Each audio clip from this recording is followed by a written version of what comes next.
Bawubuza baba lo. Bawubuza baba lo ukuthi imali kama iphele yonke. Uma kathi innocent. Ayikho wona khona kahle. Fanele sivumelana ngento yinye ukuthi umntwana akabethwe lo. Akabhabha umntwana kamuro kamahle baba. Nakhona kana usimbula lo sathana. Ubuya phisa kudola phi? Yongitela isithathu esila. Nangicela ukutela isithathu esila umuntu okhohlela. Uyobulela umngami.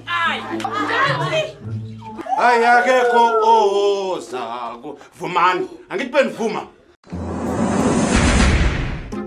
Steve ntombi emhlophe. Zange ngayibona intombi emhlophe njengawe. Ngithanda ukuya nokuya. Gaan terecht. Steve ntontazana yakuba black and white ngakuthandela forward na reverse.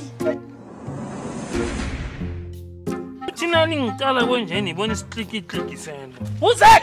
Madalali okomentara kunazo njalo. 7 Amen. Almost 7 semester. Ngiyakubhodanga ulapha nelembe lakweli.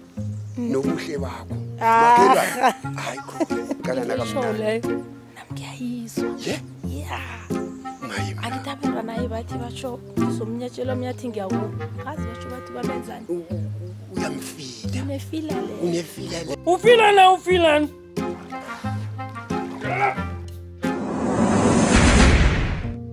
Wahlalela umndabani wamutla.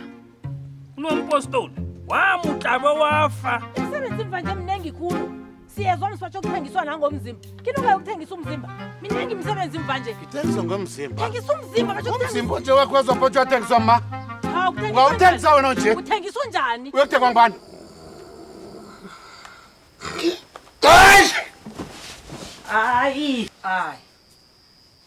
Hayi.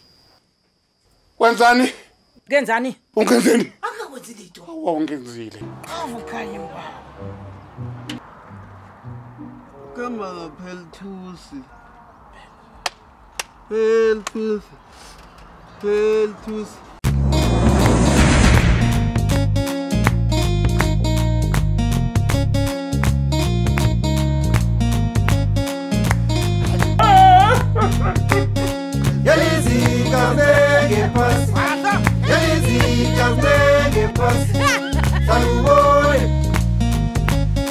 Salubone.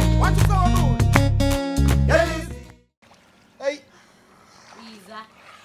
Jama lapho ne. Yokwa sipamsa kube sipamsami buthi ne. Isiphamsani. Kuba sipamso ngathi kuselwandle yabona. Kuthi tutum uzabona kuba kuthaka tutum. Tutum ini sala. Ipam.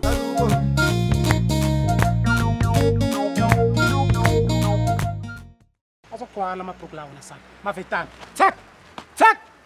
Check wena.